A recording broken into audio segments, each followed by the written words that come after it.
projektas kaip Voyage iššūkis. Voyage Challenge suteikia galimybę į vieną komandą susiburti žmonės iš visiškai skirtingų sričių.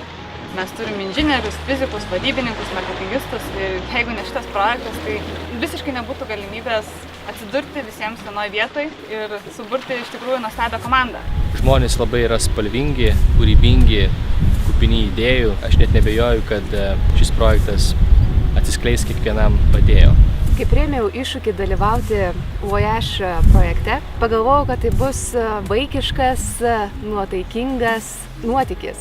Niekada netikėjau, kad įmanoma per 2 savaitės suformuoti verslo idėjas ir dar pasiruošti pristatymui verslo idėjos investuotojams. Visose versluose, kuriuose mes lankėmės, visi verslininkai savo verslus buvo paveldėję iš labai senų laikų ir puoselėjo tradicijas. Mane sužavėjo vieno žmogaus užsidėgymas, tai yra kepurėlių gamintojo užsidėgymas.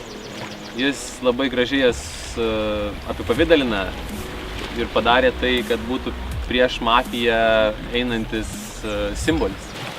Išgirdome sėkmės istoriją, išgirdome, kaip buvo atgaivintas senas dizainas, atgaivinta sena itališka tradicija ir prikelta naujam gyvenimui. Bendravimas su skirtingo pobūdžio verslininkais, su pačios organizacijos Adiopisa, kuri yra antimafinė organizacija, iš tikrųjų leido susipažinti su pačios Italijos, ypač Sicilijos verslo sritimi, kultūra.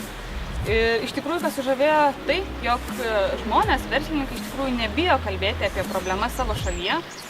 Ir jos iš tikrųjų yra svarbios ne tik tenais gyvenantiems žmonėms, verslininkams, tačiau ir tokiems kaip mes, kurie stengiasi kurti tarptautinius verslus, ieško naujų rinkų. Ir žinios, kurias suteikia būtent vietiniai verslininkai, vietinės tos įžvalgos mums iš tikrųjų yra be galo vertingos. Pats antimafinis judėjimas labai koreliuoja su pačia ir mūsų lietuviška istorija. Kai tu kažką darai, kažką kuri tam, kad išsikovotum savo kelią į sėkmę. Nei vienas iš mūsų sutiktų verslininkų nekūrė verslo vien tik dėl to, kad gautų kažkokį pelną ar gautų kažkokią finansinę naudą. Visi jie norėjo kažko daugiau. Manau, kad čia ir yra raktas į sėkmę.